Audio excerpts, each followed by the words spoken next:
Hello, everybody. Today, I want to show you a result of a research that I just did. I do this from time to time to get a feel for what skills and what technologies are, quote unquote hot, right, for DevOps and SRE roles. So before I start, just a request that please subscribe to my channel. If you do, then I know that it's helping people, and then that motivates me more to make daily videos.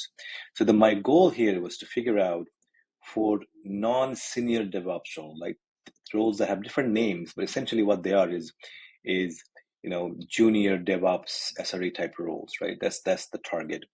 So I searched for the word DevOps, left out any roles that had anything to do with senior or anything like that.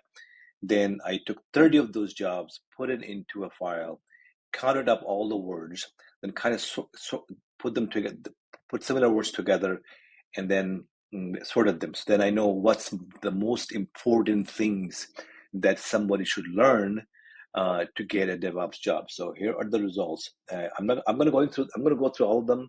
But if you get bored, you can tune out after a while. But because I'm gonna go over them um, according to the most important ones. So in 30 jobs, the word cloud came out 115 times. So obviously, it is this most important thing. You have to know either AWS or Google or Azure. And turns out Azure is a thing by itself. I know I'm not going to go into detail. Maybe I should do a different video on that. For different reasons, Azure is unique, and there's a lot of demand for Azure, more than even AWS or GCP.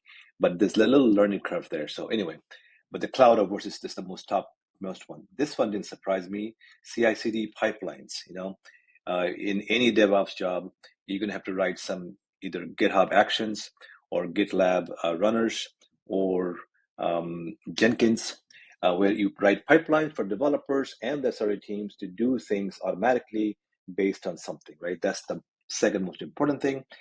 This one surprised me. Monitoring and availability and performance, it came out number 3, even for junior roles. That's surprising because this part is a little bit more difficult than the other ones to learn, because you have to learn how to send metrics, you have to learn how to put it into something like Prometheus and whatnot. Maybe they mean like Datadog or something like that, because those are built-in tools that you don't really have to learn, you just have to kind of use it. Anyway, just to keep in mind that this is important. You have to, in an interview, you have to be able to talk about how you're going to tackle that. Number 4 here is development and coding. That goes without saying, because one of the things with SRE and DevOps is you just can't be a normal Unix ops kind of guy. You have to know you have to have some level of development in your background. Also, majority of the jobs would require to do some kind of coding test, and some of them will actually be in a programming language. All right, moving on. Automation, that goes without saying. That's your whole job. You're always automating things. You're always removing toils. You're automating things for yourself, for your team, for the development teams. So you have to know that when this automation, it can be like shell scripts or pipelines or some other kinds, right? So it is important. Azure stood out number 6 of all things. I mean, I have 20 things here, but Azure stood out. This is because there's not enough people who know Azure. There's tons of people who know AWS or Google or both. So if there's one way you can hack a job, is probably get good with Azure. But that means that you're kind of leaving out AWS and Google, which is actually more common in jobs. So it's like a two-way sword. Number 7, scripting and Bash. Obviously, that's part of, because without this, you can't write pipelines, because all the pipelines essentially are multiple Bash scripts, right? The shell scripts. The same with GitLab Actions and Jenkins and all that. So you have to know scripting or Bash scripting language to do this. Sometimes you can do it in Python and whatnot, but you have to know that. Number 8, this one surprised me a little bit. You have to know enough networking, obviously. Nowadays, though, I don't know, in DevOps roles, you only need to know networking when you're troubleshooting an actual networking issue. It's not so evident that you have to know networking in a whole depth level, but it did come up, number 8. Obviously, you have to know your Linux. That's just goes without saying. Security is number 10. If you look at the other 10 here, um, it's a little surprising that security came ahead of these 10. So when they say mean security is a whole another topic. We can make 20 videos on that. I guess the point is you have to have some idea about how to keep things secure, even though you're not a security person per se, right? Okay, moving on. Number 11, databases. Database is not a big part of DevOps jobs, but it is almost always a part, right? So the more database skills you have, it helps you, but obviously this is not as important as some of these things. But again, it helps you to do your job. Okay.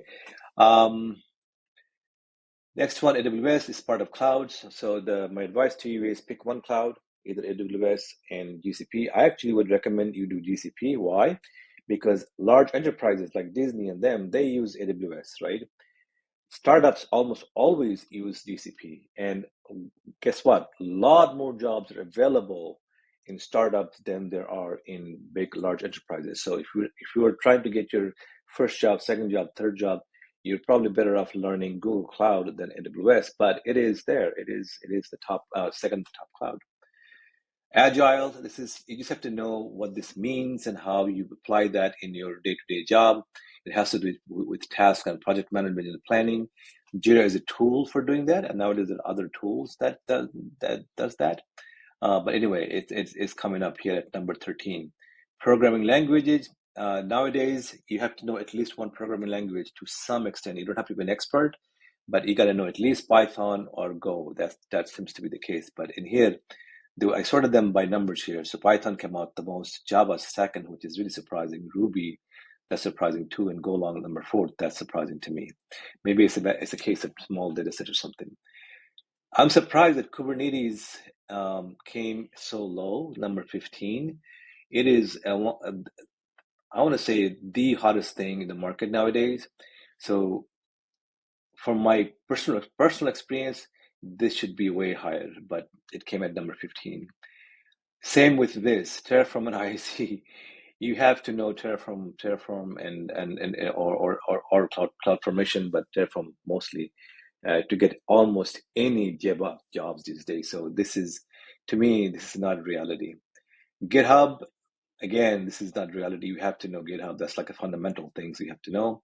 Windows, I'm surprised it came out. Maybe it's tied to Azure. And then there's Ansible. Ansible is configuration management, how you configure actual virtual machines. I'm guessing this is low because nowadays we are doing more containers. But the funny thing is, containers didn't make the list. They were way below here, so which is kind of funny as well. So anyway, that's the thing. And then I wanted to mention certifications. It showed up 10 times out of 30 jobs that I searched through. So it is important and helpful, but of course, it's not the super most important thing at this point. So to summarize, I would say cloud, probably Google Cloud is the best bet. Pipelines, in one way or another, I would not pay too much attention to that.